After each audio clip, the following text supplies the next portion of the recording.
જય ભોળાનાથ મિત્રો, આપણે આવ્યા છીએ આજ વાડીએ.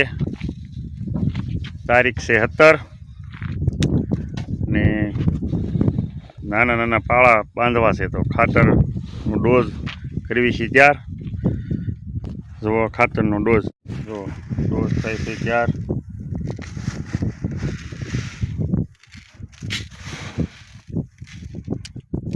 બારબત્રી હોળ SP DAP urea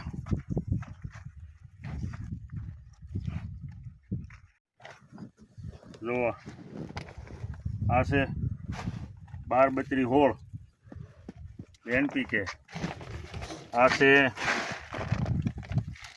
SP APS, આ છે આપણું ડીએપી, આ ઉરિયા.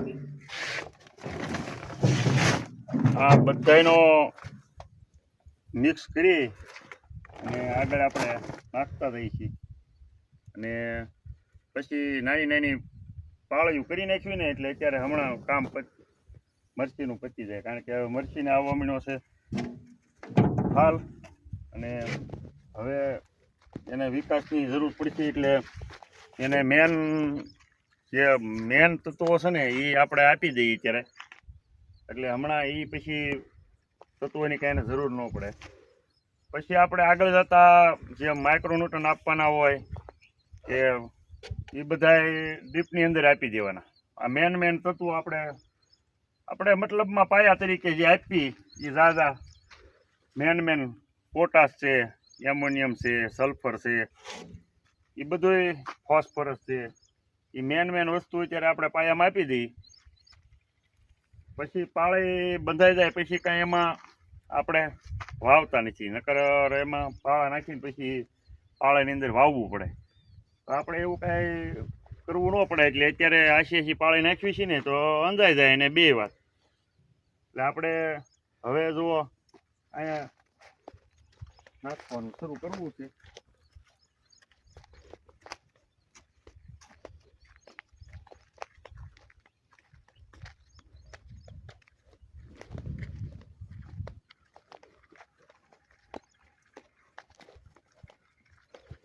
તો આ રીતે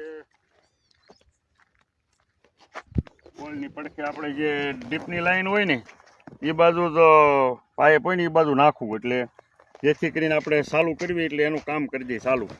તો આ રીતે અહીંયા એમનું વેરતા જઈએ હાથી. એટલે એ હવે આમાં તો શું છે, મૂળિયા તો અહીંયા આવી જ ગયા છે, આમ જુઓ, એટલે લાગી જાય તરત. આમ જો મૂળિયા ઉપર આવી ગયા છે જો, એટલે આ ખાતર આમ ધકેલાઈ જાય એટલે એને સીધું મળી જ જાય. આ રીતનું છે. અત્યારે કાંઈ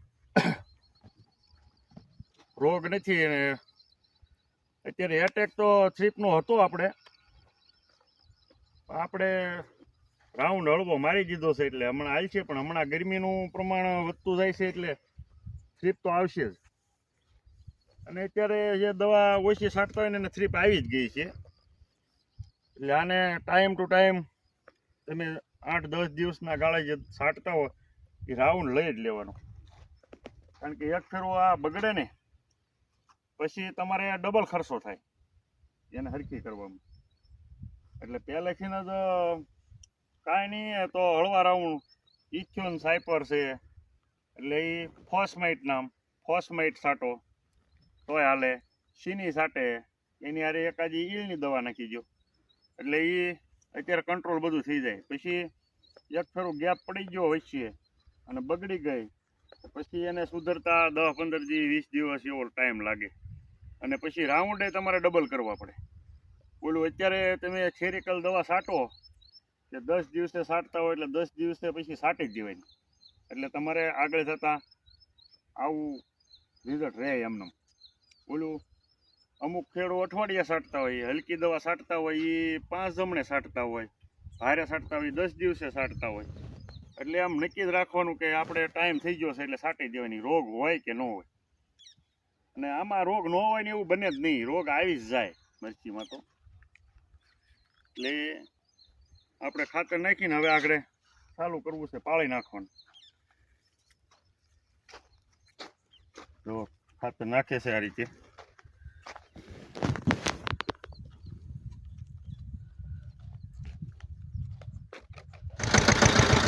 પાળા નાખવાનું થઈ ગયું છે કામ ચાલુ.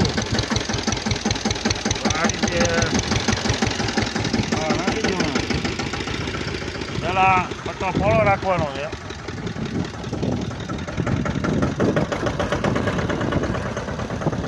પાળા નાખે છે હવે મરચીમાં.